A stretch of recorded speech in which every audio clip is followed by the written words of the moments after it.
When most people think of soda, they think of things like Coke, Pepsi, Sprite, and maybe some kind of root beer or orange. Who loves orange soda? What they don't usually think of is the Incas, unless you're talking about the people of Peru, who think of a local brand that did the impossible. And that's why, today we're taking a look at the weird Peruvian soda that beat Coke. But before we get started, be sure to subscribe to the Weird History Food channel. After that, please leave a comment and let us know what other international beverages you'd like to hear about. Alright friends, are you thirsty for some weird history? In 1910, a family of British immigrants to the Rimac district in Lima, Peru, began bottling soft drinks under their family name, Lindley. By the 1930s, the Lindley Corporation was under the leadership of Joseph Robinson Lindley, who expanded their product line to 10 sodas, including orange squash and lemon squash. Because as the old saying goes, soda always tastes better with squash in it. That truism notwithstanding, Lindley continued to look for non-squash related ways to expand the line, and in 1935, he introduced what would become his company's flagship beverage, Inca Kola. That's Inca, as in the ancient peoples who used to live in the geographic area, and Kola, as in cola spelled with a K, presumably because someone thought it looked cool. And Inca Kola is a fairly unique entry in the world of soft drinks. Its flavor is built around a South American plant called lemon verbena, which is sometimes used as a form of traditional medicine, but is mostly a lemon flavoring added to all kinds of dishes. After experimenting with other ingredients, like Dr. Frankenstein in a room full of corpse parts, Lindley hit on a recipe of 13 ingredients that beat KFC's 11 herbs and spices by 2, and yielded a soda that many people, especially Americans, think tastes like bubblegum. We'd happily tell you what those other ingredients are,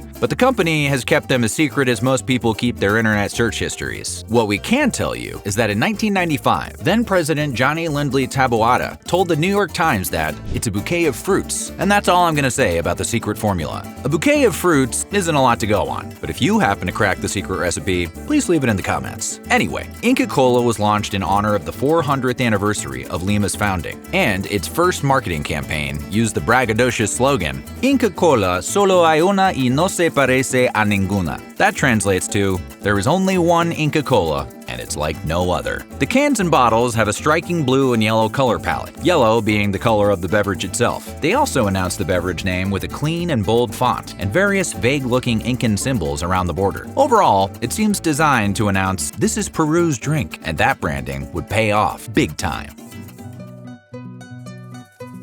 By the mid-1940s, Inca Kola had quadrupled down on Peruvian nationalism and pride in one's Incan heritage, vis-a-vis consuming a beverage. It seems like a weird angle, until you remember that Budweiser threw a bunch of American flags on their cans to become America's beer. So why can't Inca Kola do the same for Peru? Whatever anyone may think of it, the strategy worked. Inca Kola became a market leader in the Peruvian soft drink market, and its bottling operations expanded dramatically. The idea of Inca Kola being Peru's drink has also stuck through the modern era. As Peruvian man Rafael Garcia told the New York Times, "I drink it because it makes me feel Peruvian. This is our drink, not something invented overseas. It is named for our ancestors, the great Inca warriors." It honestly makes us wish America had something equivalent, maybe like Revolutionary Fanta with George Washington on the label? Just a soft pitch. We can workshop it. Anyway, by 1970, Inca Kola had taken 38% of the Peruvian soft drink market, which was good for the #1 position. That means it bested a host of regional sodas with loyal followings, including Pedron, a small brand bottled in the small town of Sicuani, Cola Inglesa, a red strawberry cherry kind of beverage, and Chicha Morada, a purple corn-based soft drink usually made in local batches. But Inca Kola beat them all, especially that purple corn one, and it kept leaning into nationalistic messaging to get more and more success. Other slogans in the 1970s and 1980s include El Sabor del Peru, or The Taste of Peru, and De Sabor Nacional, or Made of National Flavor. Guess national flavor is super sweet and bubblegummy. Wonder what municipal flavor tastes like.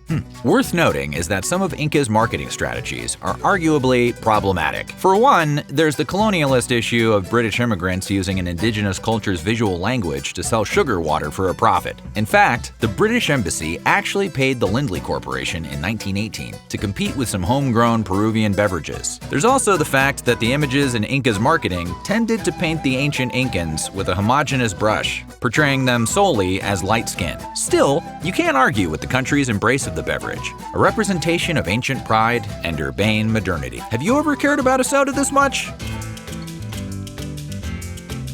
By 1995, Inca Kola held 32.9% of the market in Peru, 0.9% more than a little company you may have heard of called Coca-Cola. Thanks to that, some fast food restaurants switched from Coke to Inca. Bembo's, a Peruvian hamburger fusion chain, for example, made the switch that same year. And another brand you may have heard of, McDonald's, began serving Inca alongside Coke, which couldn't have made those polar bears very happy. Thanks in part to these switches, Inca leapt even further ahead of Coke in the market. But before you start celebrating this as a David versus Goliath story, remember that Goliaths usually have more money than David. Long story short, in 1997, Lindley did some corporate restructuring. Think any random plotline from Succession. And it led to a massive undertaking of debt. By 1999, the company was operating at a loss of $5 million. And you don't have to be Logan f***ing Roy to know that ain't good. So the Lindleys turned to their old enemies at Coca-Cola and asked in so many words, "Daddy, helpy?" Coca-Cola, sensing a good business deal when they saw one, bought half of the Inca Kola brand and a fifth of the Lindley Corporation itself for around $200 million.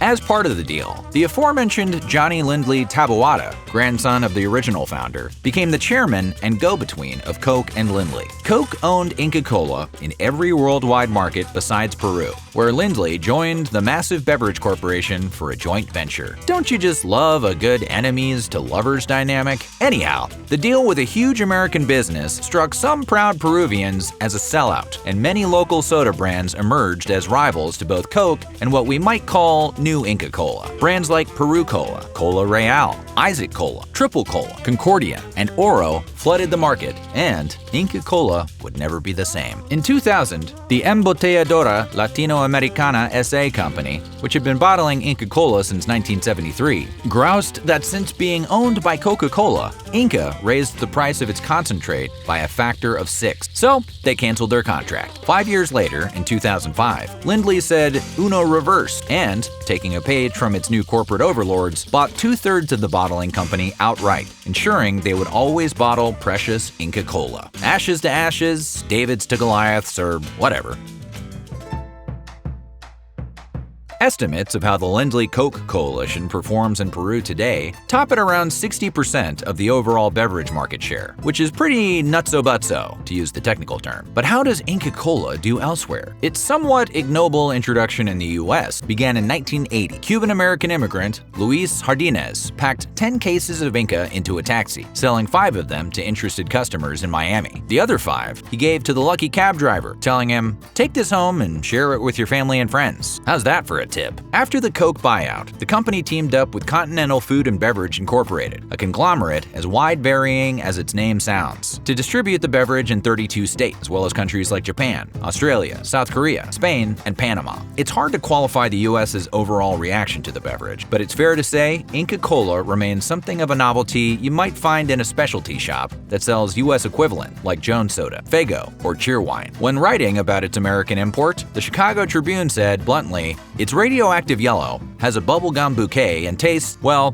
not like anything else," using one of Inca's many slogans ironically against itself. And Manuel Salazar, director of operations for Inca Peru, told the paper that he didn't expect the beverage to take over the world in the same way as Coca-Cola. "I think we've gotten as far as we're going to get. We're not going to be billionaires, we're just going to be millionaires." Aw, poor corporation. Can we set up a GoFundMe? Other American business people with vested interests in Inca, however, remain more optimistic, which is such the American way. Randall Berman, the COO of Continental Food and Beverage, told Hispanic food news publication Abasto that they were seeking endorsements to open up Inca Kola to more average Americans. "We are sponsoring mixed martial arts sports competitions. We sponsor the Legacy Fighting Alliance League and the fighter Valentina Shevchenko, who will fight for the UFC World Championship. The audience to which we have access to with this sport is national and worldwide. worldwide. Sure enough, Shevchenko, originally from Kyrgyzstan, has spoken publicly about her love of Peruvian culture after living there for many years, telling SB Nation that Inca Kola is one of her favorite beverages. So when it comes to global domination, it's fair to say Inca Kola ain't out of the octagon yet. So what do you think? And do you want to try a bottle of Inca Kola?